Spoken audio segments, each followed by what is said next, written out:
Good morning and happy Friday to you. It's March the 21st. I'm Lindsay Hausman. 3 years later, family and investigators renew calls for justice in the murder of 52-year-old Malcolm Donaldson. On March 23, 2022, just before 8:30 that night, deputies were called to Millage Village Road after reports of gunfire. Donaldson, just pulling onto Lexus Lane, was there to pay tribute to a friend who had passed away when his car was riddled with bullets. Through the investigation, it was learned that Donaldson was not the intended target. Instead, a case of mistaken identity led to the death of a man investigators say was a hard-working family man. 3 years later, his daughter, Marquita Donaldson, refuses to give up on getting justice for her dad.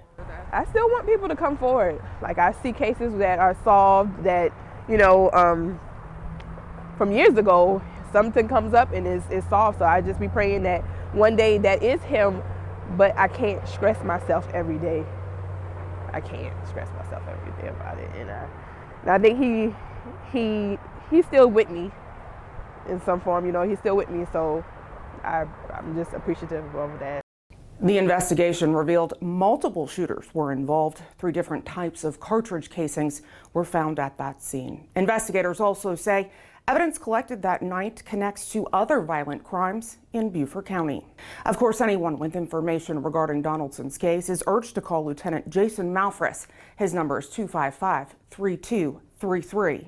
Information can also be shared with us through Crime Stoppers of Beaufort County. The tipster remains completely anonymous. And if the information leads to an arrest, a chance at reward money. Tips can be shared via the P3 Tips app, online at tipsbft.com, or by calling 844-TIPS-BFT. That information is also there on your screen.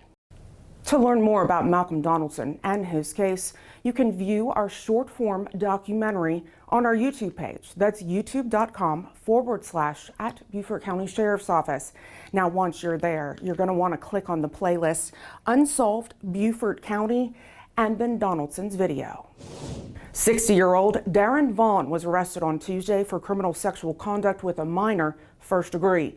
On Monday, the investigation began after the victim reported that sexual assault, saying it happened between 2002 and 2003 in Beaufort. The victim was 14 years old at the time, Vaughn 37. An arrest warrant was obtained and he was taken into custody. 32-year-old Xavier Graham is in custody for criminal sexual conduct with a minor, first degree. In late January, the investigation into a 2022 sexual assault in Sheldon began after the victim reported the crime. Through the investigation, it was learned the victim was 8 years old at the time of the assault. Arrest warrants were obtained and Graham was arrested on Monday. South Carolina is under a statewide red flag fire alert. The Forestry Commission issuing the alert yesterday. They're strongly discouraging that you burn outdoors. It's due to current weather conditions which present an elevated risk of wildfire. The commission plans to reevaluate those conditions on Sunday. This month alone, there have been 277 wildfires recorded in South Carolina. And the Burton Fire District reports its 5th yard debris fire this year that damaged structures. On Tuesday afternoon, crews were called to a home on Broad River Boulevard. An unintended yard debris fire destroyed a shed and burned through a fence. The spreading brush fire also threatened 2 homes and a warehouse.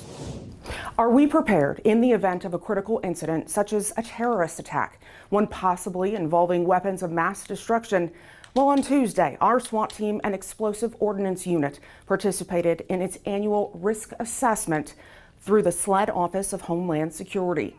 The training scenarios were constructed to prepare the teams for a weapons of mass destruction event or counterterrorism event. It's all meant to assess the team's capabilities and identify any possible gaps.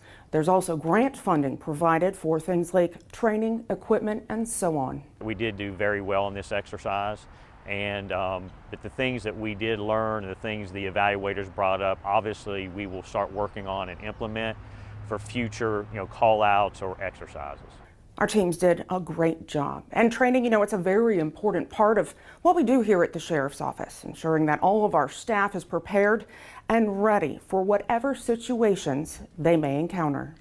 We were happy to host the Beaufort Junior Leadership group last Friday. They visited our law enforcement center, learning about possible future careers within the Sheriff's Office from our Lieutenant Allen. It's always a great time to meet and educate our young leaders.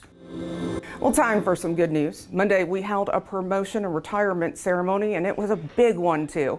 Please join us in congratulating all of them. We appreciate your continued commitment to the residents and visitors of Beaufort County.